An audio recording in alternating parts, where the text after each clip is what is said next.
Hello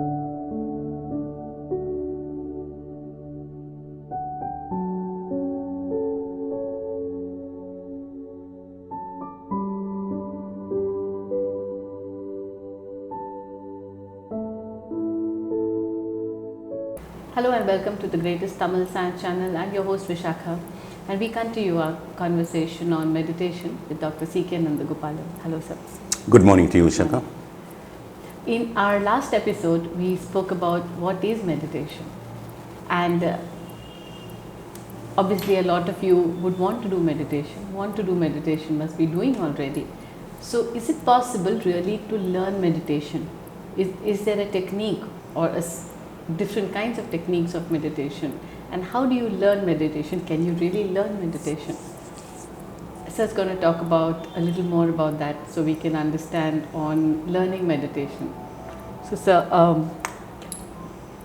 what is this relationship between learning? Learning is a state of mind of the brain where you are receptive to information, and meditation is probably a state of being where you're completely open and not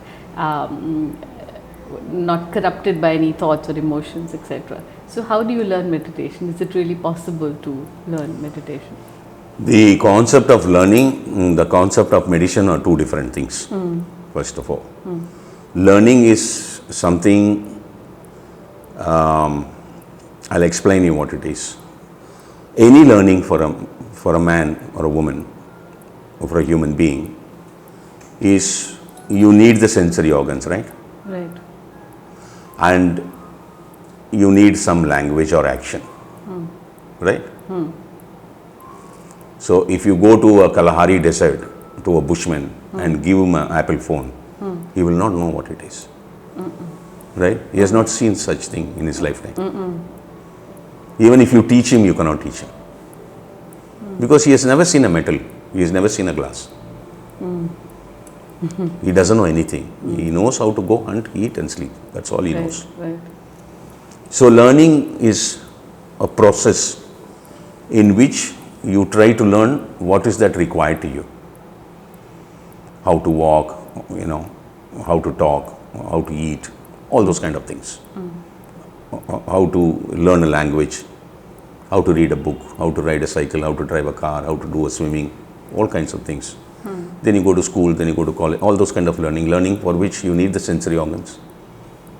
When the teacher teaches, you hear it, or you see the blackboard, what is written there.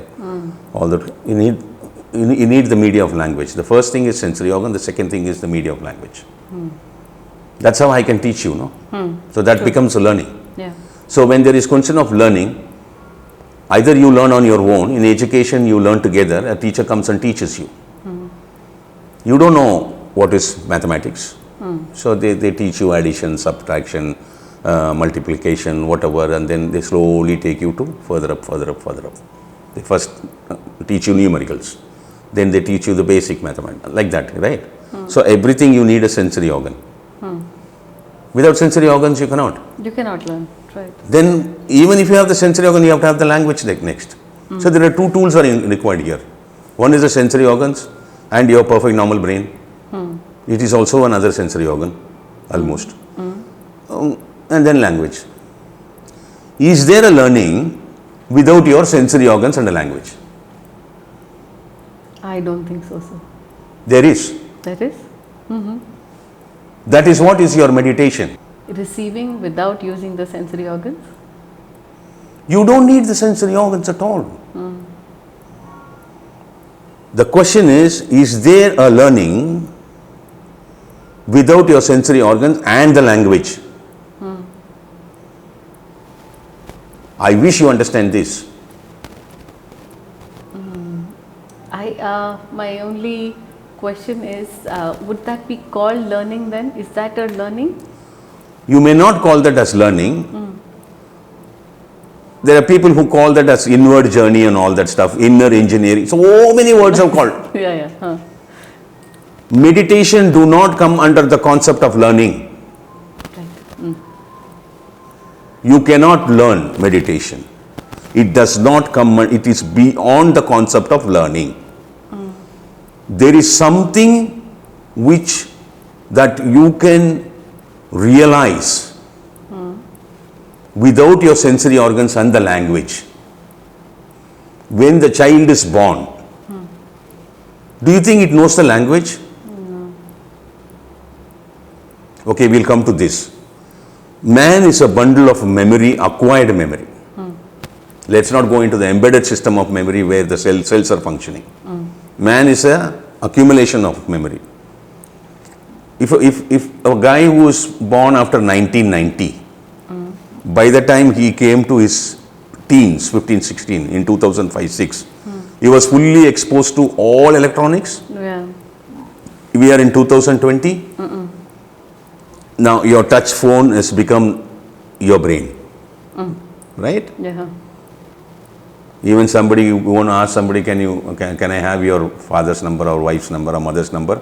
He will only have to see the screen, right? Yeah. Very, very. So when you get up in the morning, you know what the first thing your eye is searching? Your phone. mobile. Because without that you cannot function today. You understand this? Yeah.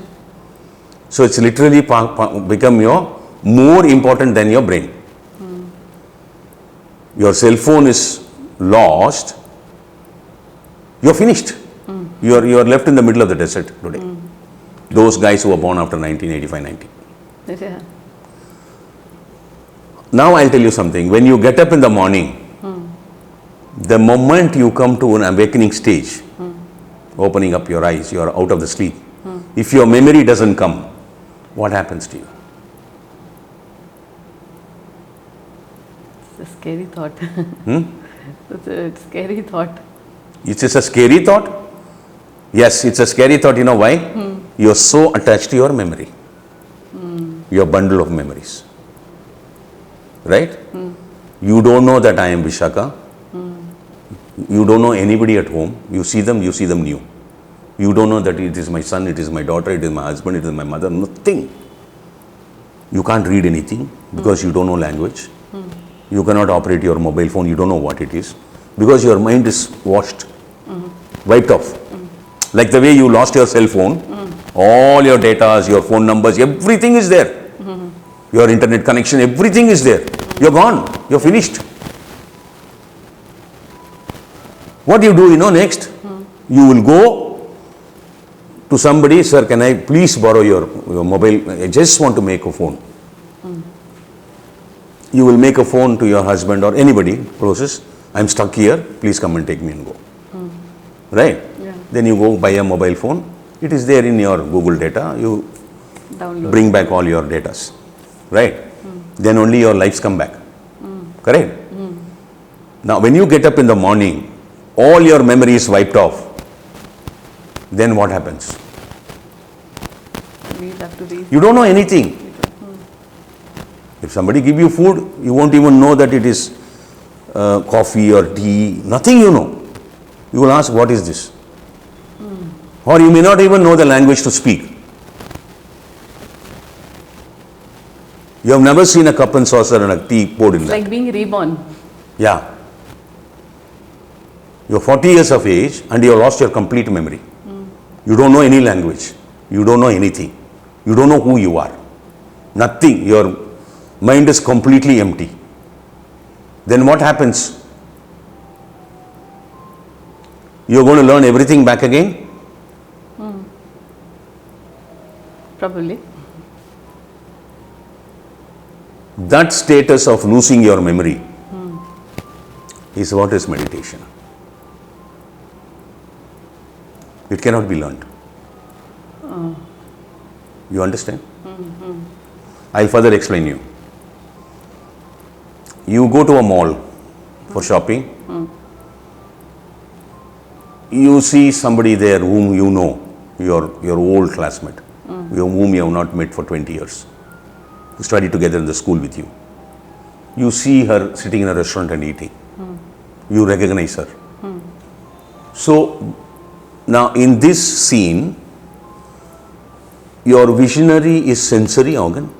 Your vision is looking at that restaurant, identifying a person who was your classmate 20 years ago, whom you have seen her after 20 years. Looking at that restaurant is sensation, and moment that picture goes to your visual center, the brain is connecting it to your bundle of memory to identify that person. That's called perception. Right? So the sensory organ with the sensation, it doesn't stop. Within split millionth of second, it connects you to your bundle of memory where you identify things. So sensation is the vision. Perception is identification.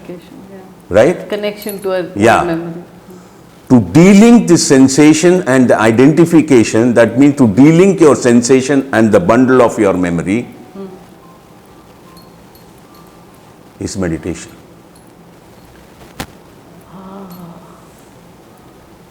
So reception is still there by the senses, but it's not connecting it to any.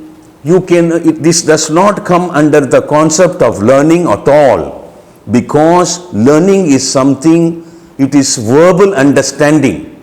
You know everything, but you don't practice anything.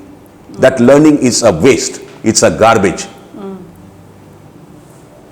Right? Yeah. You know so many things. 99.9% you don't practice them. But you keep on knowing things. What is the use? So where is the question of you go and learn meditation? You can read books after books after books after books of Swami Vivekananda, Ramakrishna, these, that, all kinds of saints, and Bhagavad Gita, and all. It goes on and on and on. Verbally you read them. Do you understand them?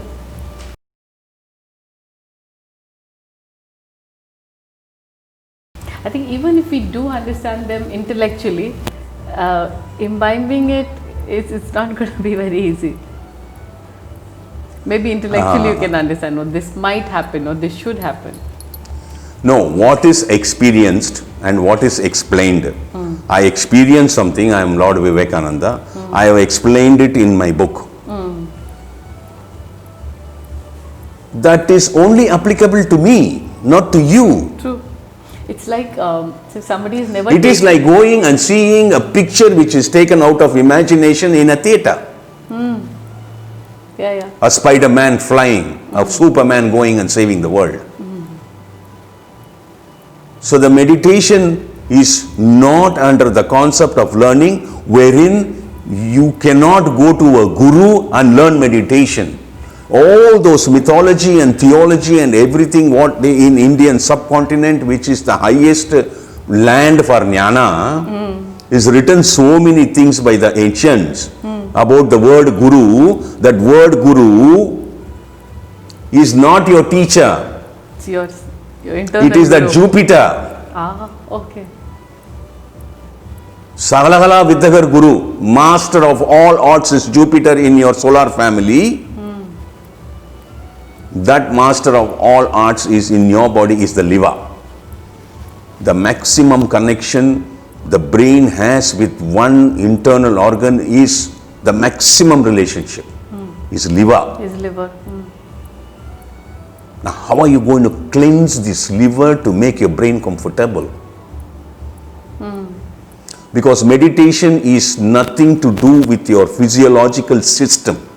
Either it is your eye or ears or speaking or mouth or all your internal organs or body. No. All your 100 trillion cells. No. It is the meditation is something which is out of Panchaputa, it goes to the space. It is something to connect with your soul. Okay? There you cannot learn meditation. Learning is verbal understanding. Realizing something where there is no sensory organ, there is no language. Realizing something is totally different. Like you don't know any language. You were born as a baby, you were thrown in a forest.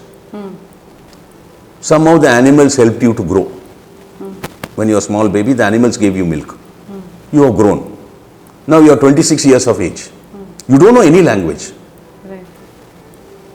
One day moving in a forest, you see one small, a tray. Where there is some laddu is there, sweets. You have never eaten sugar in your life. You don't know what is, you don't even know the word because you don't know the language. You are not a part of any civilization. You lived in the jungle. You live on the, you sleep on the trees. You pluck something and eat. That's how you survived, right? This 26-year-old character as a human being, he sees a tray. There is a sweet in it, laddu. He takes it and puts it in his mouth. And he eats it. Finds it very tasty. Now, how will he explain this?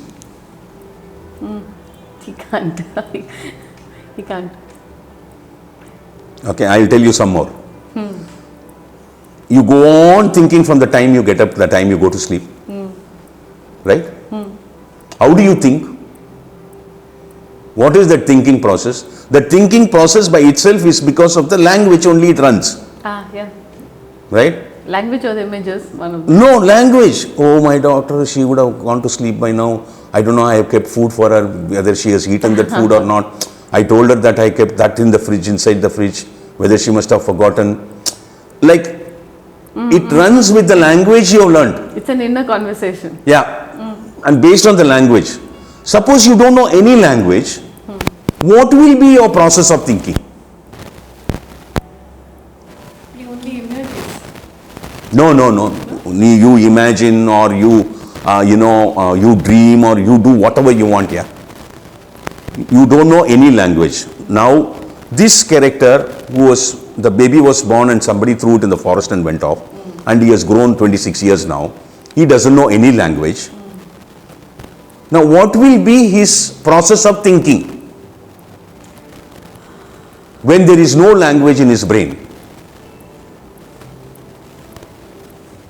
Yeah, he cannot verbalize. Our thinking is based on the verbalization, the language which we know. Right? Yeah. Now, when there is no language in your mind, and what's going to be your process of thinking? Have you ever thought of this?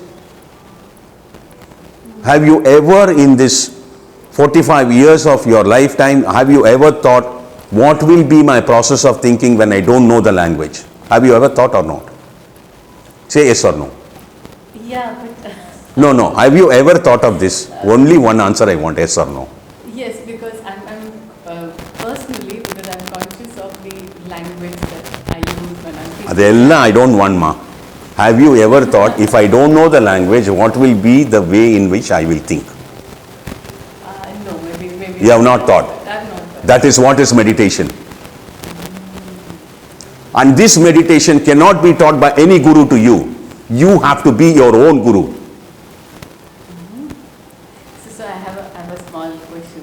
So when this person has the sweet the first time, there is no language to describe it. So maybe he likes it, there's an emotion associated and maybe an image associated with that laddu, but there's no verbalization even internal to describe it.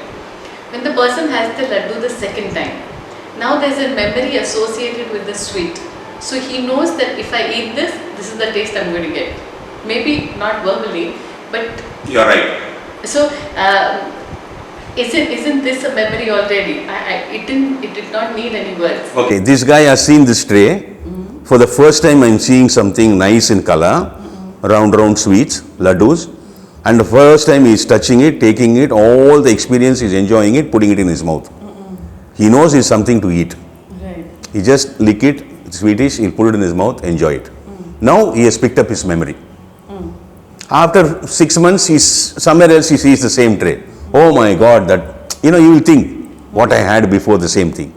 Right, but still there's no words to think. Again, the sensory and perception has come in because there's a memory set in. Right? You understand? Yeah. If you are in a position to delink your sensation and your perception, everything you do is new. See, you buy a car. For the first time you sit in a sophisticated car. And the thrill of it is so high. As you keep driving the car, 3 months, 6 months later, you lose it. Because you experience it again and again and again and again and again.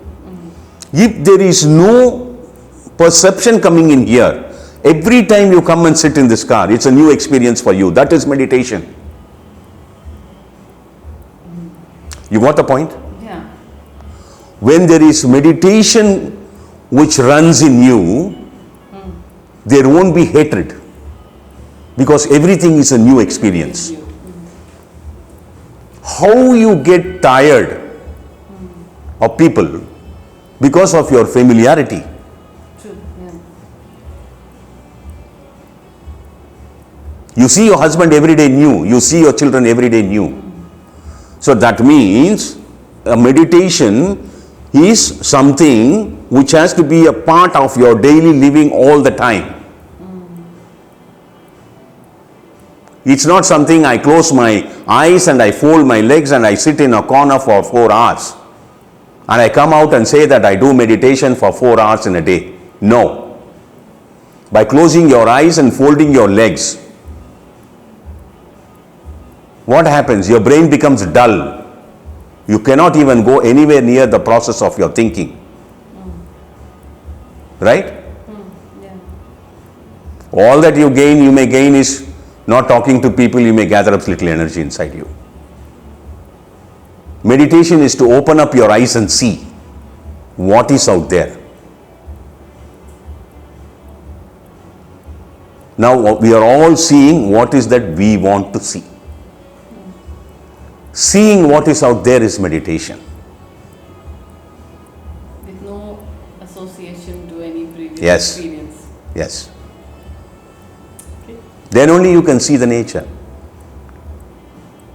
Realizing that you are a part of nature, you are a creation of nature, you are connected to the nature, you are controlled by the nature, is meditation. I wish you understand this. Yeah. And how am I going to get into this meditation? How do I learn meditation? Learning is not the point here. How do I reach State of this, meditation. what are the tools to go towards this meditation? Will be your question next, Yeah. which we will discuss in the next time. Sure. Thank you so much, sir.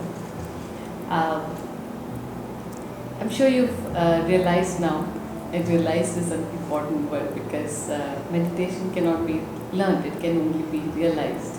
Anything that has to be learned has to use the senses, as I said, and has to be in association, in connection with something that we know, in relation with something that we know. All learning is in relation with something that we know, in the explanation, using the senses. But in meditation, what you have to really do is look at every second, look at the outside world as if it's new, with no perception to your memories or to what is learned. And this can only be done, this newness can only be achieved if it is not connected to anything that you know. So it cannot be learned at all. However, there are some tools that help you achieve this state, not to meditate, but to keep your body and mind in a state where meditation will happen automatically to you. In our next session, we're going to look at these tools. So thank you so much for this session. Okay, thank you very for being much. with us.